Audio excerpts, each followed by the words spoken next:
Hello everyone, कैसे हैं आप सभी लोग। क्लास 12 के बच्चों की काफी कंप्लेन रहती है, सर क्लास 9 पढ़ाते हो, क्लास 10 पढ़ाते हो, क्लास 12 की भी पढ़ा दो सर, बोर्ड क्लास होती है सर, पढ़ा दो मजा आ जाए। तो चलो भाई, आपकी बात को मैंने दिमाग में डाल लिया, क्लास 12 का सिलेबस स्टार्ट करने वाले हैं। आज हम लोग क्या करेंगे, केमिस्ट्री स्टार्ट करने वाले हैं। केमिस्ट्री और साथ साथ में पैरेलली हम लोग क्या करेंगे, फिजिक्स भी स्टार्ट करेंगे। अब आप में से काफी बच्चों की कंप्लेन होती है, जो हिंदी मीडियम बच्चे होते हैं वो कहते हैं सर पूरा इंग्लिश में आप पढ़ाते हैं। तो मैं यानी डिसीजन लिया हूं कि हिंदी मीडियम क्लास से अलग, इंग्लिश मीडियम क्लास से अलग। तो आज हम हिंदी मीडियम क्लास लेके आ रहे हैं, अल्टरनेट आएंगे, एक दिन हिंदी मीडियम, एक दिन इंग्लिश मीडियम। सारी क्लासेस फिजिक्स केमिस्ट्री होती रहेंगी till the end of this session, यानी पेपर तक आपका पूरा सिलेबस हम खत्म कर देंगे। तो वही स्टार्ट करते हैं, मजेदार तरीके से शुरू करने जा रहे हैं। सोल्यूशन विस्तार से बताऊंगा, लेकिन ध्यान रखना जो चीजें बताऊं इसका बेनिफिट तभी मिलेगा when you are going to complete your note copy, यानी कि जब आप नोट कॉपी पे सारी बातें यानी कि नोट करेंगे, सब कुछ आराम आराम से लिखेंगे, बढ़िया साथ में चलेंगे। एक भी क्वेश्चन बाहर से नहीं आ सकता। जितनी बातें बताऊंगा बहुत ही सोच करके बताऊंगा, जितनी बातें बताऊंगा वो सारी बातें फॉलो कर लेते हैं, तो आप एक भी ऐसा क्वेश्चन नहीं आएगा जो आप न कर पाए। एमसीक्यू, केस बेस, जो भी आपके एग्जाम में आते हैं सारे क्वेश्चन आराम से इजीली हो जाएंगे। आराम देखना, एकदम विस्तार से बताऊंगा, एकदम आराम से मस्त तरीके से समझना। चलिए, तो सबसे पहले हम यहाँ पे शुरू करने जा रहे हैं भाई क्या, विलियन। क्या शुरू करने जा रहे हैं, विलियन। देखिए, अब हिंदी मीडियम के जो बच्चे हैं, पहले बता दूं भाई, इंटर के बाद जो भी आप करने जाएंगे मोस्टली जो क्लासेस हैं आपको इंग्लिश में मिलेंगी। तो जितने भी हिंदी के टर्म है उन डिफिनेशन तो हिंदी में बताऊंगा, लेकिन जो इंग्लिश हिंदी के जो टर्म है उनको मैं आपको इंग्लिश में यानी कि एक्सप्लेन करते चलूंगा ना। तो हम शुरू करने जा रहे हैं भाई कौन सा चैप्टर, हम शुरू करने जा रहे हैं सोल्यूशन। यानी क्या शुरू करने जा रहे हैं भाई, सोल्यूशन। तो चलो आओ शुरू करते हैं भाई सोल्यूशन। तो सबसे पहले जो विलियन चैप्टर है, इसे थोड़ी स्टोरी जान लेते हैं। किसकी बात कर रहे हैं लोग, विलियन, किस विलियन की बात कर रहे हैं। वैसे विलियन जो होते हैं ना, हमारे सिलेबस में जो हमको पढ़ना है ना, वो वास्तविक विलियन के बारे में पढ़ना है। वास्तविक विलियन के बारे में किस विलियन की बात कर रहे हैं हम, तो हम बात कर रहे हैं भाई वास्तविक विलियन के बारे में। वास्तविक विलियन क्या होते हैं, इसको अंग्रेजी में बुलाते हैं हम लोग ट्रू सोल्यूशन। ट्रू सोल्यूशन के बारे में बात कर रहे हैं, ट्रू सोल्यूशन के बारे में बात कर रहे हैं। ट्रू सोल्यूशन सर क्या होते हैं, देखिए, ट्रू सोल्यूशन वो होते हैं जहां पे, अच्छा एक तो जानते होगे ना कि जो सोल्यूशन होता है वो दो चीज उनका बनता है, एक होता है विलेय और एक होता है यानी कि विलायक। ये तो जानते होंगे सब लोग, एक होता है यानी कि विलायक, विलेय यानी कि सल्यूट, विलेय यानी कि सल्यूट, और विलायक यानी कि सॉल्वेंट। ये तो जानते होंगे। अब ये भी जानते होंगे सॉल्वेंट, अब ये भी जानते होंगे कि सॉल्वेंट हमेशा क्या होता है, यानी कि क्या होता है, ये लार्जर, यानी कि ये समझ लो ग्रेटर, यानी ये ग्रेटर यानी ये ज्यादा मात्रा में होता है, और ये क्या होता है, स्मॉलर मात्रा में होता है, यानी ये कम होता है, हमेशा स्मॉलर होता है, स्मॉलर होता है, ये क्या होता है, ग्रेटर होता है। तो विलेय और विलायक को मिला के क्या बनता है, सोल्यूशन बनता है। हम किस सोल्यूशन की बात करेंगे अपने सिलेबस में, ये जो विलियन चैप्टर है इसमें किसकी बात करेंगे, हम वास्तविक सोल्यूशन की बात करेंगे, ट्रू सोल्यूशन। ट्रू सोल्यूशन क्या होते हैं, ध्यान से समझ लो। देखो, जैसे मान लो कि आप पीते हो भाई कोको कोला, कोको कोला जो भी है ना, थम्स अप वगैरह पीते हो, तो कोको कोला जो हमने कोको कोला पीते हो, तो कोको कोला की जो सीसी होती है, उस सीसी जो होती है, जो कोको कोला उसमें यानी मिक्सअप होता है, उस कोको कोला का एक सिप आप यहां से निकाल के पी लीजिए, कोको कोला का एक सिप यहां निकाल के पी लीजिए। मान लीजिए उसमें आप पाइप लगा देते हैं, बाहर से पाइप लगाने का कोई चांसेस है, एक सिप यहां निकाल के पी लीजिए, एक सिप यहां निकाल के पी लीजिए, एक ऊपर से पी लीजिए। सभी जगह अगर टेस्ट सेम आ जाए, सभी जगह टेस्ट क्या आ जाए, अगर सेम आ जाए, तो समझ जाना वो ट्रू सोल्यूशन है। और उसी सोल्यूशन की हम बात कर रहे हैं। मतलब कि ट्रू सोल्यूशन क्या होते हैं, जहां पे जो विलेय होते हैं ना, विलेय जो होंगे वो विलायक में, विलेय जो होंगे वो विलायक में क्या होंगे, विलायक में क्या होंगे, 100% क्या है, घुलनशील हो। 100% क्या है, घुलनशील। घुलनशील हिंदी में पूरा बता रहे हैं, 100% यानी घुल जाए, घुलनशील हो। तो उस विलयन की बात करते हैं, उसको बेटा हम बुलाते हैं यानी कि वास्तविक विलयन। याद रखेंगे वास्तविक विलयन।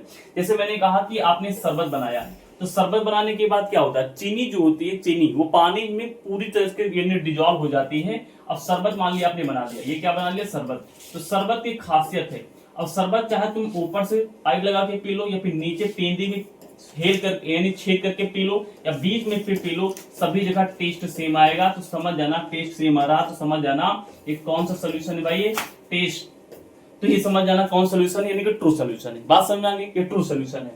तो हम अपने वही चैप्टर में ट्रू सोल्यूशन की बात कर रहे होंगे। अब एक चीज और जान लो, ट्रू सोल्यूशन के बारे में एक बात और जान लो। क्या, ट्रू सोल्यूशन के बारे में एक बात जो अच्छी बात आपको जाननी चाहिए वो ये है कि जो ट्रू सोल्यूशन होते हैं ना, उनको हम एक नाम और है, वो समांगी मिश्रण होते हैं। समांगी मिश्रण क्या होते हैं भाई, जो ट्रू होते हैं उनको समांगी मिश्रण बुलाते हैं। समांगी मतलब कि होमोजीनियस, यानी ये होमोजीनियस होते हैं, होमोजीनियस।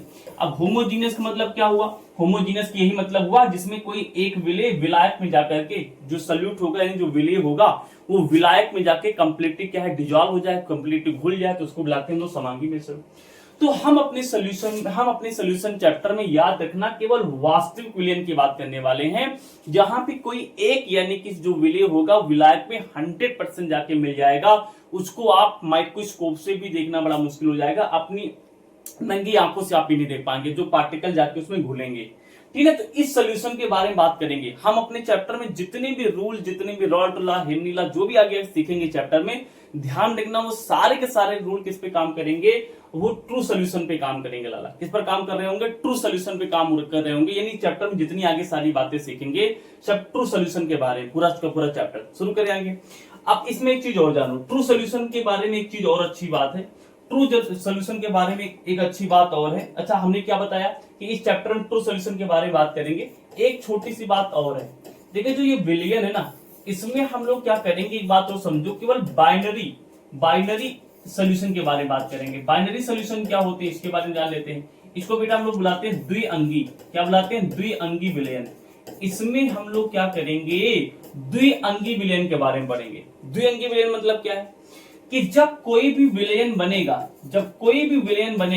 तो जो विलयन है ना, हो सकता है कि लिक्विड या सॉलिड्स को मिला के बना हो, यानी कि द्रव या ठोस बना के बना हो, द्विलिंगी, यानी लिक्विड या सॉलिड होगा, या फिर सॉलिड और गैस होगा, या फिर गैस या लिक्विड होगा। द्विलिंगी सोल्यूशन की बात करेंगे, यानी कि ऐसा नहीं होगा कि सॉलिड, लिक्विड, गैस तीन चीजें मिली हो। बात समझ पा रहे हो ना, पूरे चैप्टर की बात करें, पहले बेस समझ लो। इस विलयन चैप्टर में हम क्या चर्चा करने वाले हैं, हम बाइनरी विलयन के बारे में पढ़ने वाले हैं, बाइनरी सोल्यूशन, द्विअंगी विलयन के बारे में पढ़ने वाले हैं, जहां पे या तो लिक्विड या तो सॉलिड, लिक्विड सॉलिड दो चीजें मिलकर के विलयन बनाएंगे, या फिर सॉलिड और गैस मिलकर बनाएंगे, या फिर गैस या लिक्विड मिलकर कोई विलयन बनाएगा। बात समझ में आ गई? तो ये यानी सोल्यूशन की कहानी है। अब ये सारी चीजें हमें पढ़नी, एग्जांपल देखना चाहो तो देख लो यार। जैसे यहाँ पे ये देखो, ये आई थिंक ये दिख रहा होगा आपके स्क्रीन पर, जैसे ये वाले जो सोल्यूशन है ना, इसके बारे में चर्चा करने वाले, लाल ये दिख रहा है स्क्रीन पे, इनके बारे में हम चर्चा करने वाले हैं। जैसे कि गैस मिलाएंगे तो जो विलयन बनेगा गैसी विलयन बनेगा, है ना। यहाँ पे द्रव विलयन बनेगा, यहाँ पे ठोस विलयन बनेगा। तो ये टेबल देख लो, कब कब यानी कि गैस बनता है। देखिए, अगर यानी कि विलायक गैस है तो गैस में तुम कुछ भी डालो तो जो विलयन का रूप होगा ना, उसको गैसी विलयन बोलेंगे। द्रव विलयन कब बुलाते हैं, जब अगर विलायक, आपका विलायक जिसमें विलय जाके मिलेगा वो अगर द्रव है, तो इसमें तुम चाहे गैस डालो, द्रव डालो, या फिर ठोस डालो, तो उस कंडीशन जो नाम होगा उसे द्रव विलयन बुलाएंगे।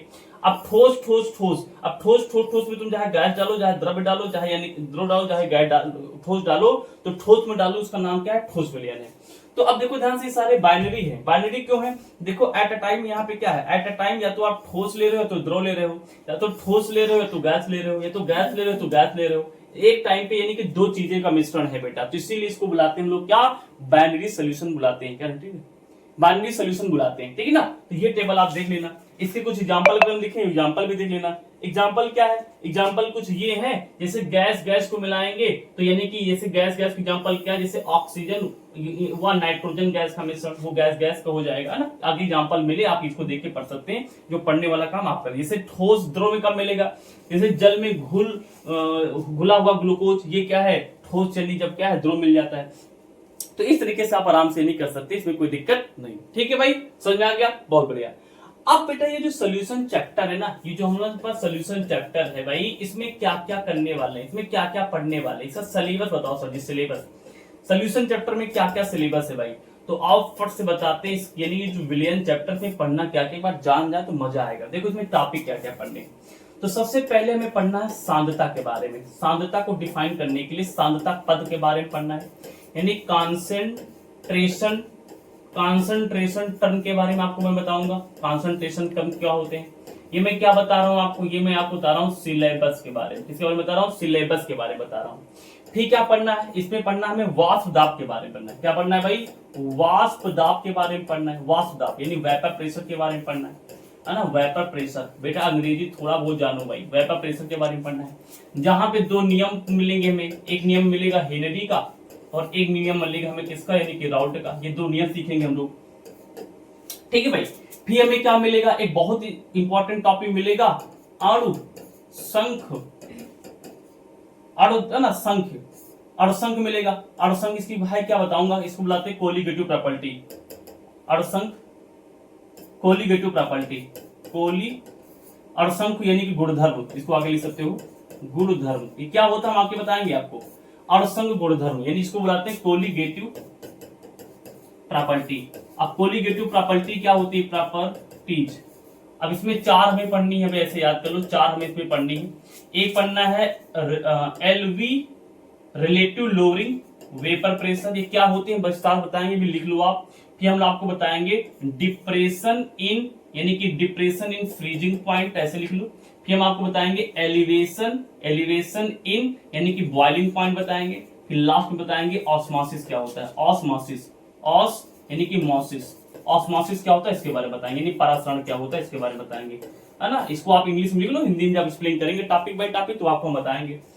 फिर ये हो गया अणुसंख्य यानी कोलिगेटिव प्रॉपर्टी। लास्ट में क्या पढ़ना है, लास्ट में पढ़ना हमें वांट हाफ फैक्टर, किसके बारे में पढ़ना है भाई, यानी कि वांट हाफ यानी कि फैक्टर नहीं गुणांक के बारे में पढ़ना है, वांट हाफ फैक्टर के बारे में पढ़ना है। तो लाला ये अपने कुछ टॉपिक हैं जिनके बारे में पूरा चैप्टर बना हुआ है। इन टॉपिक को एकदम विस्तार से एक लाइन में आपको समझाऊंगा, मजा आ जाएगा। इसके हिंदी में ना जाओ, ये सब बताऊंगा, जैसे कि है ना इनकी हिंदी आपको मैं जब टॉपिक पढ़ाऊंगा तो आपको समझाऊंगा। तो ये सारे टॉपिक है। तो चलिए हम यहां से स्टार्ट करते हैं, सांद्रता टर्म से स्टार्ट करते हैं, कॉन्सेंट्रेशन टर्म स्टार्ट किया जाए। चलिए स्टार्ट करते हैं भाई, कॉन्सेंट्रेशन से स्टार्ट करते हैं। कॉन्सेंट्रेशन क्या होता है, तो आओ भाई सांद्रता सिखाते हैं आपको क्या होता है सांद्रता। तो आपको यहाँ पे सिखाने जा रहे हैं भाई सांद्रता। सांद्रता क्या होता है, इसको बुलाते हैं हम लोग क्या, कॉन्सेंट्रेशन बुलाते हैं। कॉन्सेंट्रेशन क्या होता है ध्यान से समझो, दो लाइन इंग्लिश में लिखूंगा, हिंदी में सब कुछ एक्सप्लेन कर दूंगा, टेंशन ना लगाओ। ये क्या होता है, ये होता है नंबर ऑफ, ध्यान देखो बहुत तेज लिखूंगा, ये क्या होता है ध्यान देखो, ये कह रहा है कि number of solute, number of solute dissolve, number of solute dissolve, dissolve देख लेना spelling, number of solute dissolve in per litre volume of solution, volume of solution or per KG weight of solvent. ये होता है भाई, ये होता है अपना सांद्रता। सांद्रता क्या होता है, कह रहा है कि नंबर ऑफ सॉल्यूट, ये नंबर ऑफ सॉल्यूट होते हैं जिनको हम डिजॉल्व करते हैं यानी कि घोल देते हैं पर लीटर वॉल्यूम ऑफ सॉल्यूशन, यानी कि 1 लीटर सॉल्यूशन में। मतलब ये क्या है, सांद्रता में ये बताता है कि मान लीजिए कि अपने पास में यहाँ पे हमने क्या लिया है, कोई सॉल्यूशन लिया है, कोई क्या लिया है सॉल्यूशन नहीं कि विलियन लिया है, तो वो विलियन में से आप 1 लीटर विलियन काट के बाहर निकाल लीजिए, 1 लीटर बाहर निकाल लीजिए, तो इस 1 लीटर में कितने यानी कि नंबर ऑफ सॉल्यूट, कितने सॉल्यूट आकर के इसमें डिजॉल्व हो गया है, उसकी क्वांटिटी को हम कंसंट्रेशन बुलाते हैं। तो या तो आप सॉल्यूशन लेंगे तो 1 लीटर लेना है, या फिर आप क्या लेंगे, मान लीजिए आप कोई चीज ऐसे लेना है वेट में लेना है, तो यहां से आप क्या करिए यानी कि 1 केजी का वेट ले लीजिए, 1 केजी क्या ले लीजिए वेट। अब 1 केजी वेट में कितना सॉल्यूट यानी आपके घुल गया है, इस कहानी को हम क्या बुलाते हैं भैया, सांद्रता यानी कंसंट्रेशन बुलाते हैं। वही लिखा है कि यानी कि 1 लीटर विलियन में या फिर 1 केजी वेट वाले सॉल्यूशन में कितना सॉल्यूट आके घुल गया है, उसको उल्टा हम बुलाते हैं कंसंट्रेशन। लिख दे इस बात को और लिख लेते हैं, 1 लीटर आयतन वाले, 1 लीटर हिंदी में लिख दे रहे हैं, आयतन वाले या 1 केजी वजन वाले विलायक में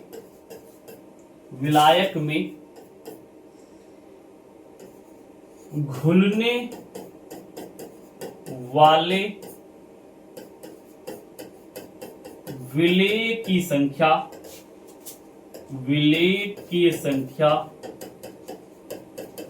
को सांद्रता कहते हैं। क्या लिखा भाई, number of solute dissolve in per litre, number of solute है ना, तो वही लिखा है कि भाई 1 लीटर आयतन वाले या फिर 1 लीटर वजन वाले विलायक में घुलने वाले विलेय की संख्या, कितनी विलेय जाके उसमें घुल गई है, वही अभी समझाया है कि कितनी विलेय की संख्या 1 लीटर आयतन वाले या फिर 1 केजी वजन वाले विलायक में कितनी जाके घुल गई है, उसको संख्या देख लो, उसकी क्वांटिटी देख लो, तो उसको बुलाएंगे हम लोग कॉन्सेंट्रेशन। तो number of solute dissolve in per litre volume of solution or, यानी कि पर केजी वेट ऑफ सॉल्वेंट, ठीक है ना, उसको क्या बुलाते हैं, कॉन्सेंट्रेशन बुलाते हैं।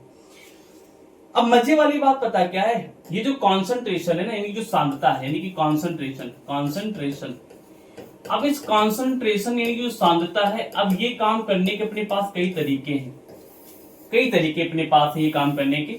कुछ तो टेम्परेचर डिपेंडेंट है, यानी ताप पर निर्भर करते हैं, ताप पर निर्भर करने वाले, और एक होते हैं ताप पे न निर्भर करने वाले, एक होते हैं ताप पर निर्भर करने वाले, होते ताप पर यानी कि ना निर्भर करने वाले, ठीक है भाई। एक ताप पर निर्भर करने वाले, ताप पे न निर्भर करने वाले। देखो ध्यान से, आप एक चीज बताओ पहले की, तो ये बताओ ताप पर निर्भर, एक होता है ताप पर न निर्भर। क्या चीजें ताप पर निर्भर करती, क्या चीजें ताप पर नहीं निर्भर करती। ताप पर निर्भर, देखिए जो आयतन होता है ना यार, आयतन ये ताप पर निर्भर करता है।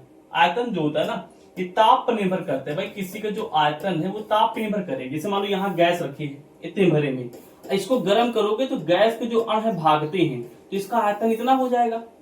तो आयतन ताप पे निर्भर करता है। और ताप पे जो निर्भर नहीं करता वो चीज होती है द्रव्यमान। जो द्रव्यमान होता है ना, वजन, ये किसी चीज आपका ये ताप पे निर्भर नहीं करेगा। जैसे मान लो कि अभी आप कमरे में हैं, कमरे का टेम्परेचर जो भी हो, अगर मान लो आपका वजन अभी मान लो 40 किलो है, अब कमरे से बाहर जब आप बाहर जाते हैं तो कमरे का टेम्परेचर मान लो 45 डिग्री सेल्सियस है, तो 45 डिग्री सेल्सियस आपका वजन 40 केजी है। मान लो आप कमरे से बाहर चले गए, वहां पर 50 डिग्री सेल्सियस है, तो क्या आपका वजन 40 से बदल जाएगा? टेम्परेचर चेंज हो इसका वजन बदलेगा? अभी भी तो 40 केजी रहोगे।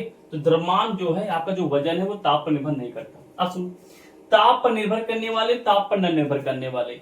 अब कुछ चीजें हैं जो ताप पर निर्भर नहीं करती, जो सांद्रता को बताएंगी। सांद्रता का काम क्या है, कितना सल्यूट जाकर के घुला है, कितना यानी कि विलेय जाके घुला है। अब इसको बताने वाले कुछ रूल्स हैं, कुछ नियम है। उस नियम में 2 नियम में हमने बांट दिया उस चीज को, एक हो ताप पर निर्भर करने वाले, एक ताप पे न निर्भर करने वाले। अब देखो, तो ताप पर न निर्भर करने वाले, पहले इनकी कितनी संख्या है पहले इसको देख लेते हैं। देखो इसकी संख्या जो है इनको देख लेते हैं। तो इनकी टोटल जो संख्या वो 4 है। कितने है टोटल संख्या? 4 है। ताप पर यानी कि न निर्भर करने वाले, पहला क्या है, परसेंटेज वैल्यूम बाई वैल्यूम, या फिर परसेंटेज यानी कि वेट बाई वैल्यूम। परसेंटेज यानी कि वेट बाई वैल्यूम, 2 ये होते हैं ना। इसको क्या बोलते हैं, प्रतिशत आयतन बोलते हैं, या फिर प्रतिशत यानी कि वजन बोलते हैं ना। ऐसे हम इसको एक्सप्लेन करेंगे। परसेंटेज यानी कि आयतन बटे आयतन, परसेंट आप हिंदी में लिखेंगे प्रतिशत आयतन आयतन, प्रतिशत यानी कि वेट और आयतन, ठीक है। 2 ये होते हैं जो ताप पर निर्भर नहीं करते, इनका ताप से कोई लेना देना नहीं है। फिर जो अगली चीज जो बड़ी फेमस है, यानी कि मुलरता। मुलरता के बारे में आपको सिखाऊंगा, यानी कि मुलरिटी क्या होती है। फिर इसके बाद में मैं आपको सिखाऊंगा भाई मुलरिटी के बाद में, यानी कि नॉर्मल यानी कि नॉर्मलता के बारे में सिखाऊंगा, यानी कि नॉर्मलिटी क्या होती है, नॉर्मलिटी क्या होती है, ठीक है भाई। और लास्ट में सिखाऊंगा पीपीएम, है ना, वेट यानी वैल्यूम बाई वैल्यूम, यानी पीपीएम आयतन बटे आयतन, और यानी कि पीपीएम यानी कि वजन, यानी कि वेट यानी वजन अपान का यानी क्या होगा, नीचे क्या आएगा, आयतन। तो 4 ये होते हैं, 4 ये होते हैं जो क्या होते हैं भाई, ये कभी भी क्या है, ताप पर निर्भर नहीं करते। इसमें एक और आता है, 5वां भी लिख लो यहाँ पे। एक होता है फॉर्मेलिटी, यानी कि मालिटी, फॉर्मेलिटी भी होता है, फॉर्मेलिटी नहीं फॉर्मलता, फॉर्मलता। ये ताप पर कभी निर्भर नहीं करते। अब ताप पे कितनी चीजें निर्भर करती हैं, अबे चल जा, ताप पे कितनी चीजें निर्भर करती हैं, तो जो ताप पे निर्भर करती है उसमें सबसे पहले क्या आएगा, परसेंटेज वेट बाई वेट। दूसरा आएगा जो बहुत इंपॉर्टेंट, मूल अंश। क्या आएगा भाई, मूल अंश, यानी जिसको बुलाते हैं हम लोग मूल फ्रैक्शन बुलाते हैं। क्या बुलाते हैं, मूल फ्रैक्शन बुलाते हैं, मूल अंश आएगा। फिर क्या आएगा भाई, जो बहुत इंपॉर्टेंट है, यहाँ पे मोलारिटी है यानी मूलरता, यहाँ पे मूललता है, मूललता, यहाँ पे ला लिखा है, ला, मूललता है, ठीक है ना, मोलालिटी है, मोलालिटी है, ठीक है ना।